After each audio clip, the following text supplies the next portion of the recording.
tasks, including a butler, housekeeper, kitchen maids, footman, chars, and a clockman.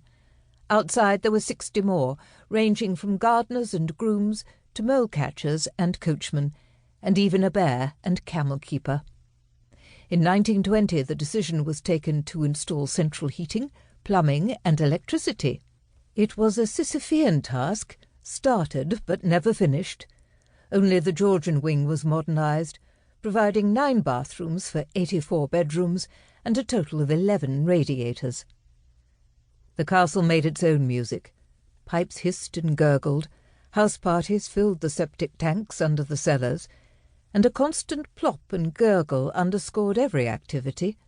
Wide wooden floorboards let out little squeaks and groans as they shrank and expanded in changing temperatures. Wind whistled round the crenellations, storms rattled window panes. The huge boilers in the basement shuddered while the water tanks in the attics bubbled and whooshed. Little wonder that the family thought of their home as a sentient being.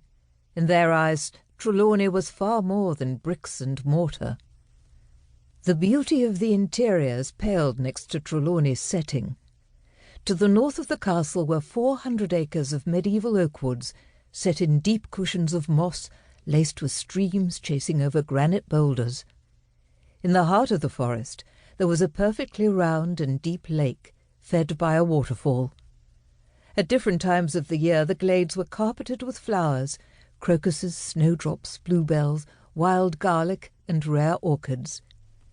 In these Elysian settings lived native fallow, roe, and red deer, 30 types of songbird, 34 varieties of butterfly, 16 different species of moth, as well as foxes, badgers, otters, stoats, weasels, mice, voles, moles, slowworms, and snakes. To the east and west were undulating meadows dotted with sheep and cows, and also arable fields. For 8 centuries this rich and fertile area was the breadbasket of the West Country, and provided added income to the family's coffers. It was the southern perimeter, however, some 60 acres of landscape garden leading down to the estuary, which guests recalled with awe. Successive generations of earls and their wives had tamed and reshaped the terrain, creating walks and waterways, avenues, terraces, sunken gardens, raised beds, topiary, wild flower meadows, exotic palmeries, carpet bedding, and a 24-acre walled kitchen garden. Wending through the pleasure grounds were streams, waterfalls, and to the south a vast rhododendron and azalea forest surrounded by ancient laurels. Vistas and views were punctuated with Doric temples and triumphal arches.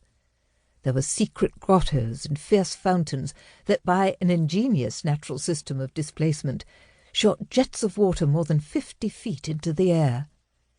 The combination of the manicured and the wild, the conflagration of man's determined hand and nature's attributes, created an unforgettable experience. Trelawney was, everyone agreed, the most captivating setting in the British Isles. As the centuries tripped by, the Earls of Trelawney, their senses and ambition dulled by years of pampered living, failed to develop other skills. Of the 24 earls, the last 8 had been dissolute and bereft of any business acumen. Their financial ineptitude, along with 2 world wars, the Wall Street crash, 3 divorces, and inheritance taxes, had dissipated the family's fortune. Bit by bit, the accoutrements of wealth disappeared. Servants went to war, not to be replaced. Farms were sold along with the London mansion. The private train and barge were left to rust and rot. Wings of the castle were closed up. Little Trelawney Castle was sold and became a hotel. The good paintings and furniture were auctioned off, and all that remained were their scars, discoloured squares and rectangles on walls or awkward absences in rooms.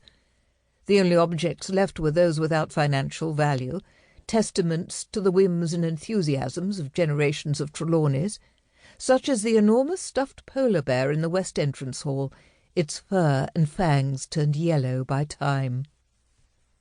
The tapestries in the great hall